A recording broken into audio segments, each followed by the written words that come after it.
eu gostaria de agradecer a participação dos urologistas da Urovel, o Dr. Fabrício Barbosa e do Dr. Gustavo Martins.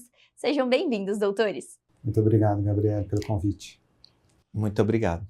Então, hoje nós vamos falar sobre a 150ª cirurgia realizada com o Da Vinci, que foi realizada aqui no São Lucas Hospital Center e que os doutores realizaram. Então, para a gente explicar um pouquinho, doutor Fabrício, qual foi o procedimento? É um procedimento de prostatectomia radical, certo? O que é esse procedimento, na verdade? Explica pra gente. A prostatectomia radical é uma cirurgia que envolve a retirada da próstata e vesícula seminal, e ela é indicada para o paciente com câncer de próstata. Foi realizado de forma laparoscópica com auxílio da plataforma do robô. Então, tem os benefícios da cirurgia por vídeo, que é minimamente invasiva, tem incisões pequenas, e tem a questão da plataforma robótica que nos ajuda na questão de uma visão tridimensional, tem 2 câmeras, as pinças do robô que são articuladas, elas têm movimentos mais refinados, filtram tremor. É uma segurança, um conforto e uma melhora no resultado, tanto para o paciente quanto para o médico, né? Certo.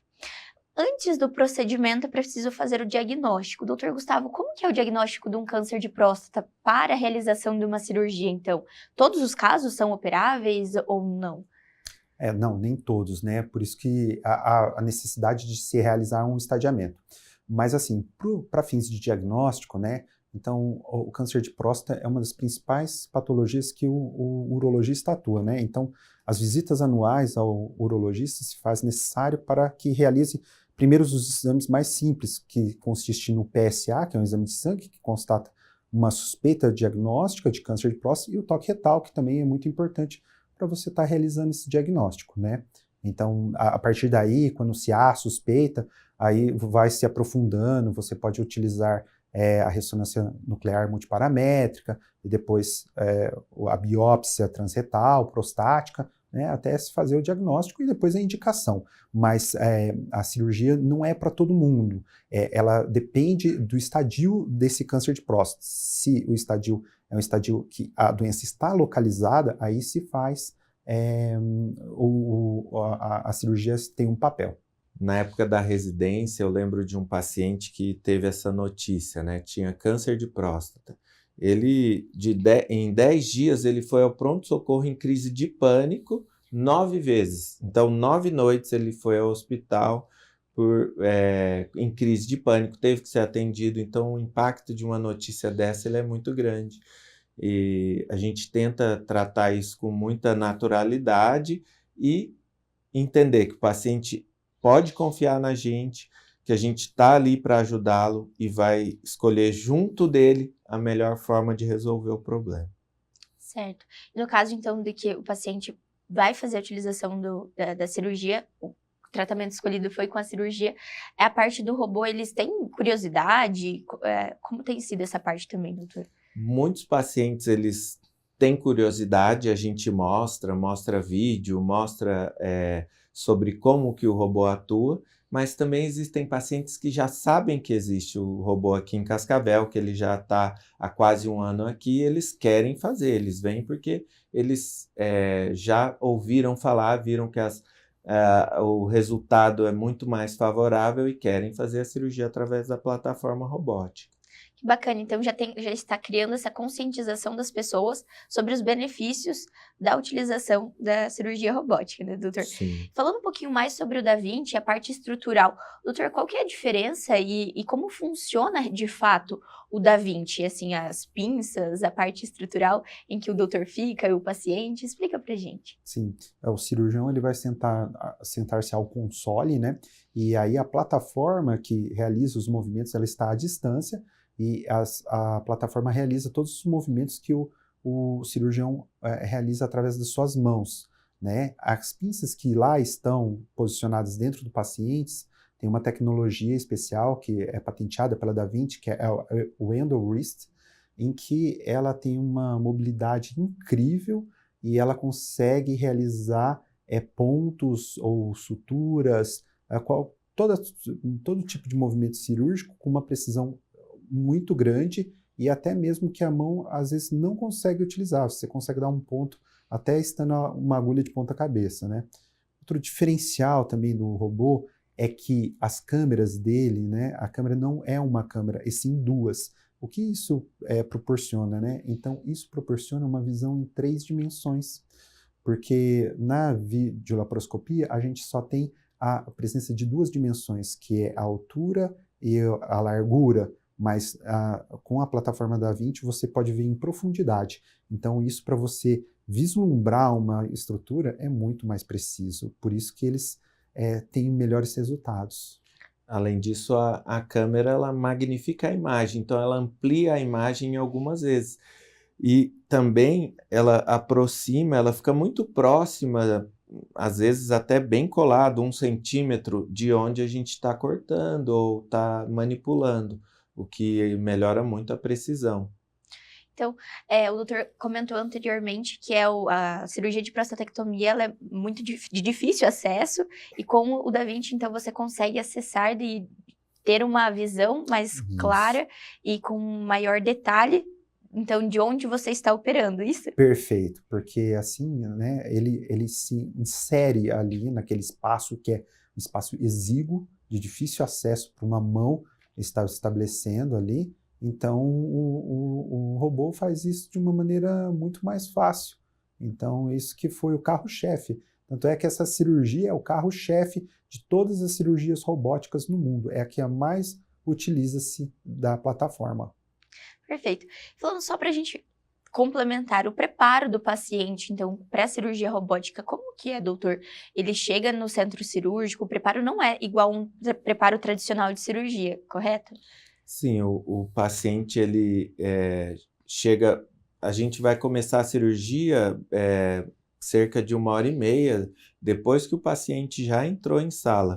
Então lá ele é preparado pela equipe de enfermagem, ele é anestesiado. O habitual aqui é fazer um bloqueio, uma anestesia RAC ou peridural e anestesia geral. Então, tem esse tempo que leva para fazer essa parte da anestesia. O paciente fica em anestesia geral, com a ventilação, a respiração controlada. Ele não pode se movimentar durante o procedimento, porque a pinça está inserida ali e se ele respirar, ele pode danificar algum órgão, a pinça pode ter um contato, ele então tem que estar imóvel. E através da anestesia geral isso é possível. E o paciente está em anestesia geral, colocam-se espumas para proteger o paciente que vai estar parado, né? A gente, quando está sentado ou deitado, é desconfortável quando a gente fica muito tempo deitado numa mesma posição, só que a gente está sentindo e consegue se movimentar e não causar um problema. O paciente que está em anestesia geral imóvel, ele não tem isso, ele não consegue se mexer. E para evitar essas lesões, bolhas na pele ou úlceras, é feito um cuidado muito especial. O colchão é diferente, colocam-se espumas nos braços para não ter compressão de nada. Então, o posicionamento dele na maca de cirurgia, na mesa de cirurgia, é muito importante. Então, a equipe de enfermagem chega muito antes de começar o procedimento, anestesiologia, então a parte deles é fundamental também. Então, é um trabalho em equipe, realmente, que todos trabalham para que o paciente tenha um maior conforto também e segurança durante o procedimento, né, doutor? Sim. O câncer de próstata, ele acontece em pacientes mais idosos ou em qualquer fase da vida? A partir de quando eles têm que fazer, então, esse rastreio, esse acompanhamento, doutor? Doutor, complementa, por favor. Então, assim, o que a Sociedade Brasileira de Urologia e a Academia Americana de Urologia preconiza é que com 45 anos todos os homens se submetam ao exame, o screening, né, que seja o toque e o PSA. Mas aos 40 anos, se o paciente desejar, se existir uma história familiar positiva, ele também já pode iniciar a partir dos 40 anos. Certo. E ele tem algum sintoma, doutor Fabrício, que o paciente começa a sentir e busca um urologista, ou é através mesmo desses acompanhamentos? O paciente pode ter diversos sintomas, inclusive dor para urinar, sangramento urinário. Ele pode ter dor lombar quando tem um tumor de próstata, um câncer, e já tem metástase para a coluna, ele pode ter dor lombar. Eu já vi paciente com PSA bem elevado, que descobriu com uma fratura de coluna. Então, assim, só que isso é uma fase muito tardia. O diagnóstico precoce significa o quê? A gente intervir antes do paciente ter sintoma.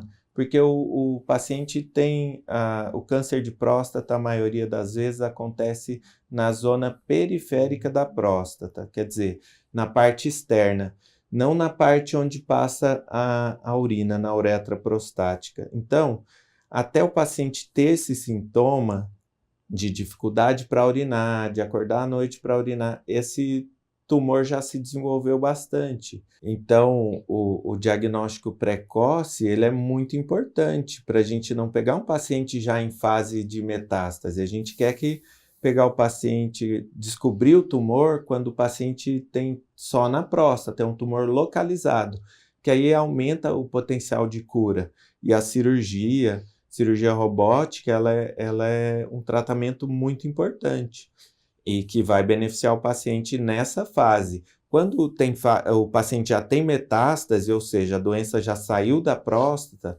aí não é indicado o tratamento de cirurgia de próstata. A prostatectomia radical não é utilizada para esses casos. Certo. E doutor Gustavo, qual é a diferença então de uma cirurgia tradicional de prostatectomia para uma cirurgia utilizando o Da Vinci? Tanto para o paciente quanto para vocês que estão operando também. Ah, sim. Em relação ao paciente, né, quando a cirurgia surgiu, que era a cirurgia aberta, né, a próstata, veja, ela é um órgão que tem um difícil acesso, porque ela está dentro da pelve, né, então, e ela tem uma localização bem difícil para o cirurgião acessar. Então, assim, fatores como a manutenção do esfíncter urinário, que é importante para a continência urinária, e até mesmo dos feixes da ereção, eles se davam de uma maneira mais, assim, grosseira, e não tão... Então, assim, alguns pacientes poderiam desenvolver uma incontinência urinária, uma disfunção erétil, né? O robô, ele vem com o intuito de melhorar tudo isso, né? Porque ele propicia uma abordagem desse esfíncter de uma maneira muito precisa e também desses nervos. Então, a gente tem, vamos dizer assim, desfechos muito melhores nessas duas questões, tanto da continência urinária como da ereção, que são importantes para os pacientes, né? Então, traz mais segurança e acesso na hora de realizar o procedimento. Isso. Também. E complementando aquilo que você havia perguntado, para o cirurgião. Né? Para o cirurgião, melhora a visão, melhora os movimentos, porque eles são mais precisos, filtram eventualmente qualquer tremor que o cirurgião possa ter, e também a ergonomia, porque as outras cirurgias exigem muito do cirurgião, né? E com isso ele pode ficar mais descansado e tomar decisões melhores durante o procedimento. Perfeito. O Da Vinci chegou ao São Lucas Hospital Center há quase um ano e são 150 cirurgias realizadas. Entretanto, os doutores já tinham também a capacitação em cirurgia robótica. Os doutores poderiam contar um pouco dessa história, desse interesse já pelas tecnologias? Doutor Fabrício, por favor. Sim. O interesse surgiu inicialmente em 2008, quando aconteceram as duas primeiras cirurgias robóticas no Brasil. Eu estava no segundo ano de residência de urologia e fui para São Paulo ver os dois primeiros casos, e eram casos semelhantes ao que a gente fez, que era para prostatectomia radical. Eu fui para São Paulo, vi os dois casos, depois voltei para Londrina para continuar a residência. Depois, quando vim para Cascavel, já em 2010, já havia assim, essa possibilidade, falava-se que o robô Da Vinci seria adquirido pelo Hospital São Lucas. Então, também era uma expectativa grande.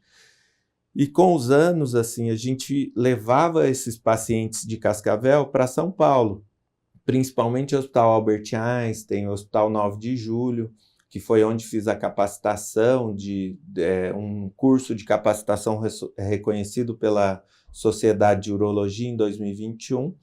Depois Londrina, quando adquiriram o robô, a gente começou a levar os pacientes para lá, Londrina, Curitiba, e agora desde 31 de agosto de 2023, quando aconteceu a primeira cirurgia robótica aqui em Cascavel, a gente tem trazido todos os pacientes para o São Lucas. Então, não precisa mais se deslocar para poder ter o tratamento com o Da Vinci também, né, doutor? Sim. O doutor também tem a especialização e já opera há algum tempo. Sim. Assim, desde da época da residência, né, que eu e o Fabrício também fizemos a residência juntos, né, ele foi meu chefe na residência. Que bacana. Então, assim, a gente era a menina dos olhos, né, o robô. Mas naquela oportunidade era uma coisa um pouco distante, porque haviam poucos robôs, né, no Brasil, né. Então, quando eu concluí a minha residência em 2012, eu consegui possibilitar a minha ida para a Europa, né, onde que eu fiquei 1 ano na França e 1 ano na Inglaterra, né. Eu visitei os serviços da Clínica Saint-Augustin, em Bordeaux, né, que lá tem o famoso Dr. Gaston, que foi o que inventou a cirurgia por videolaparoscopia da próstata, né, e lá permaneci por 1 ano, né, podendo atuar nas cirurgias e ter um contato maior com o robô. Naquela oportunidade, haviam só 8 robôs no Brasil e esses robôs eram de difícil acesso, poucos grupos tinham acesso. Então, eu vislumbrei essa possibilidade de sair fora do Brasil, né? Depois eu pude também visitar o serviço do Guy's Hospital em Londres, onde lá permaneci também com o professor Prokar Dasgupta, né? E lá também pude me aprimorar ainda mais, né? E foi uma bela experiência, né? Para dar um pouco mais de experiência para a gente e, claro, depois vislumbrando a chegada do robô na cidade que a gente atuaria, né? Além disso, você fez um outro curso recentemente também, né? Isso, o curso de certificação, que precisa se fazer esse curso de certificação por fins, vamos dizer assim, de treinamento e burocráticos também, né? Que as sociedades nos exigem. Então, toda essa experiência traz muita segurança para o paciente que irá operar com os doutores também, né? E agora falando um pouquinho, além da prostatectomia que foi realizada, quais são os outros procedimentos que os doutores operam utilizando a cirurgia robótica e o Da Vinci? Nesse período, desde a chegada do robô aqui em Cascavel, a gente teve, vamos dizer, né, os pacientes, na verdade, tiveram sorte do robô estar aqui e a gente poder beneficiá-los em diversas cirurgias. A gente brinca até, né, quando a gente pega alguns casos e reúne junto ali, que era um pupurri de cirurgia, né? Teve cirurgia de próstata, cirurgia de rim, teve cirurgia de câncer de próstata, teve cirurgia de hiperplasia prostática benigna, que não é câncer, mas só uma próstata aumentada que dá dificuldade para urinar. A gente teve cirurgia de adrenalectomia, que é um tumorzinho na suprarrenal, que é uma glândula que fica acima do rim, que a gente também conseguiu realizar por via robótica. E, além disso, um caso que o Dr. Gustavo via muito na França, na Europa, de forma geral, que era cistocele, retocele, que seria o quê? Um prolapso genital, famoso assim, né, popularmente conhecido como a bexiga caída ou bexiga baixa.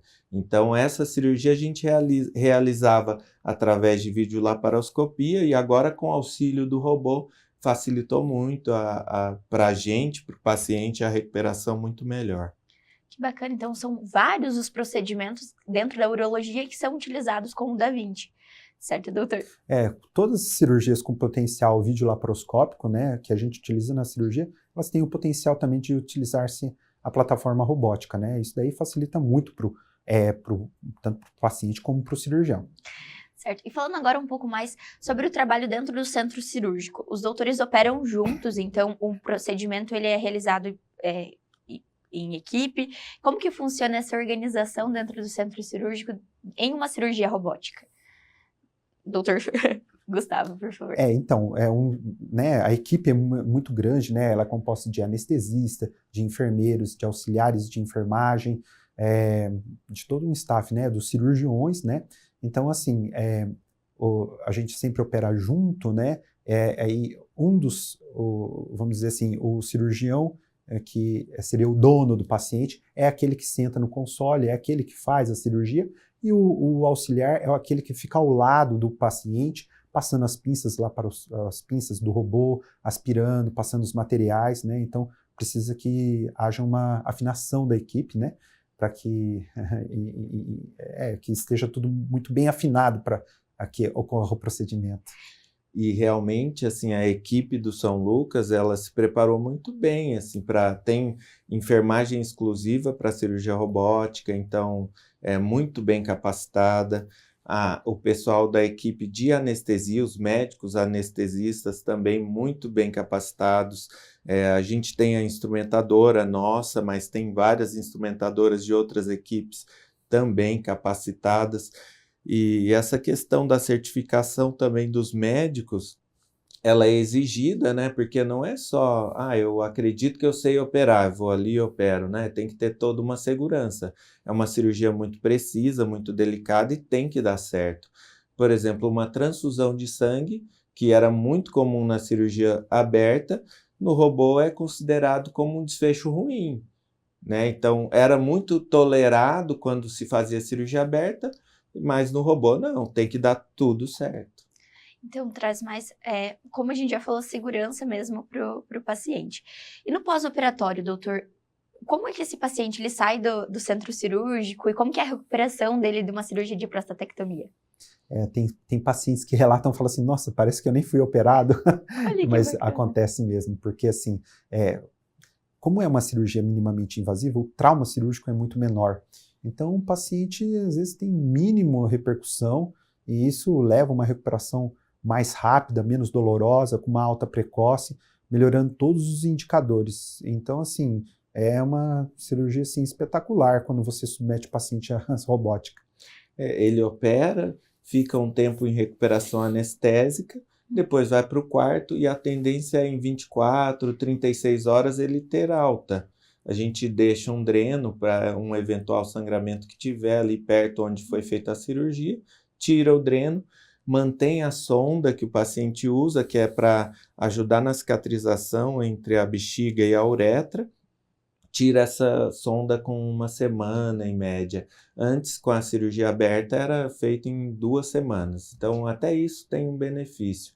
E um exemplo, um paciente, né? A gente operou a primeira cirurgia de manhã. Quando concluiu a cirurgia da tarde, eu fui avisar a família no andar. O paciente que operou de manhã estava andando no corredor. Então, eu falei, nossa, mas você já está bem? Não estou sentindo nada, está tudo bem. Caramba. E realmente surpreende, né?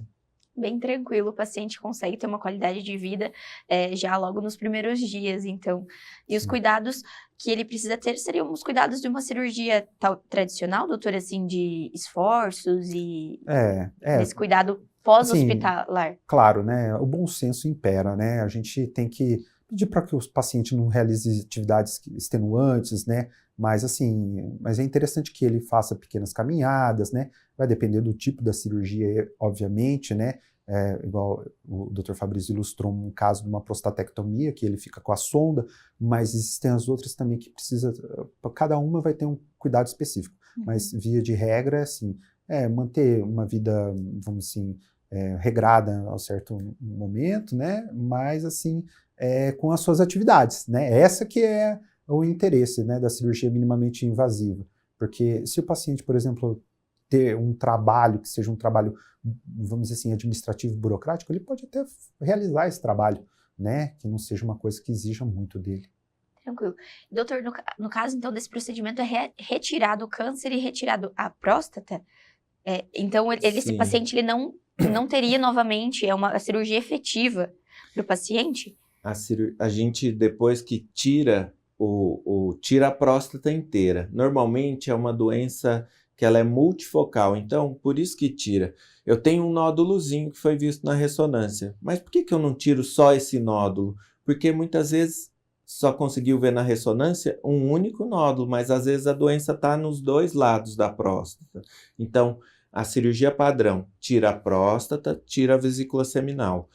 Isso tem uma chance, quando o tumor está localizado, de mais de 90% de cura. Depois disso, com 45 dias, a gente pede um exame de controle. O PSA, que antes era feito como screening para descobrir o câncer, ele serve agora para a gente para descobrir se o câncer não voltou. O ideal é que o PSA esteja indetectável, com 45 dias, e a cada 3 meses, durante 2 anos, a gente pede o PSA e outros exames.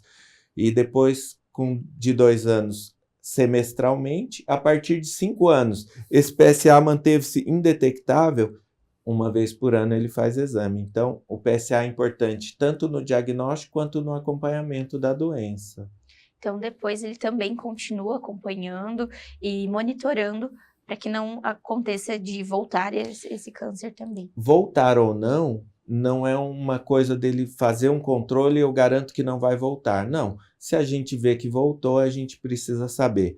Ele voltou no local onde estava a próstata, que a gente chama de recidiva local, ou ele tem uma recidiva fora do local da próstata, que seria assim, uma metástase, quer dizer, um tumor fora do ele já tinha micrometástase em algum local e agora ela se desenvolveu. Então, tudo isso a gente consegue detectar no acompanhamento, mas é importante esse acompanhamento por isso. Se ele tem uma recidiva local, às vezes tem que fazer radioterapia. Se ele tem metástase, tem outros tratamentos que a gente pode instituir. Perfeito. Então, todo cuidado é necessário para esse paciente também, né, doutor? E agora, voltando um pouquinho sobre a 150ª cirurgia realizada. Então, essa parceria entre a Ourovel e o São Lucas trouxe toda essa experiência também para os doutores e traz essa segurança para os pacientes que necessitam dos cuidados aqui. Queria que os doutores falassem um pouco mais, então, sobre essa parceria também. Sim. E que se consolidou aí com a 150ª cirurgia, doutor Gustavo. Para nós é um prazer, né, Gabriele, né, tá com essa parceria estabelecida, né? Eu sempre comento com os pacientes, né, você vê que lá em 2012 a 2014 eu precisei quase atravessar o mundo inteiro para ter acesso a essa tecnologia. Hoje, quem conhece nossa clínica sabe que a gente atravessa a rua, né? Então, assim, a gente se sente muito grato, né, ao Hospital São Lucas por essa parceria e por possibilitar esse tipo de tratamento para os pacientes aqui do oeste do Paraná. Não só de Cascavel, mas toda a região, ela se beneficiou com a chegada do robô, né? Eu acho que é um avanço muito grande para a região oeste do Paraná, né? O Cascavel se firma dessa maneira como sendo um polo importante da medicina no estado, né? E a gente só tem a agradecer e celebrar. E os pacientes ganham bastante com isso também, né, doutor? Com certeza. Com certeza. Os pacientes, os cirurgiões, porque assim, a gente faz isso, a gente adora a tecnologia. Então, chegou um robô, é um brinquedo novo, assim, não é, né? De certa forma, não é um brinquedo, mas é um brinquedo caro, né? Mas, enfim, para quem gosta do que faz, para quem gosta de cirurgia, ter uma tecnologia tão avançada é um privilégio muito grande. Então, assim, realmente, essas 150 cirurgias que foram realizadas, né? Então, todos os cirurgiões, todas as equipes que participaram, porque, né, foi a Ourovel, foi o Dr. Gustavo, o Dr. Fabrício, mas teve equipe de Toledo, de Cascavel, equipe de urologia, equipe de gastro, equipe de oncologia, ginecologia. Então, todos eles também ficaram muito satisfeitos com a chegada do robô. Foram 150 pacientes tratados, né, doutores? Então, 150 pacientes que tiveram a sua vida mudada através também de uma cirurgia robótica. Certo? Com certeza. Agradeço a participação no São Lucas 24 Horas. Sejam sempre bem-vindos para falar sobre saúde e também sobre os avanços das tecnologias. Sejam bem-vindos, doutores. Muito obrigado. Muito obrigado, Gabriela. Um abraço. Não deixe de acompanhar as redes sociais do @FH São Lucas Cascavel para ficar por dentro de todas as novidades.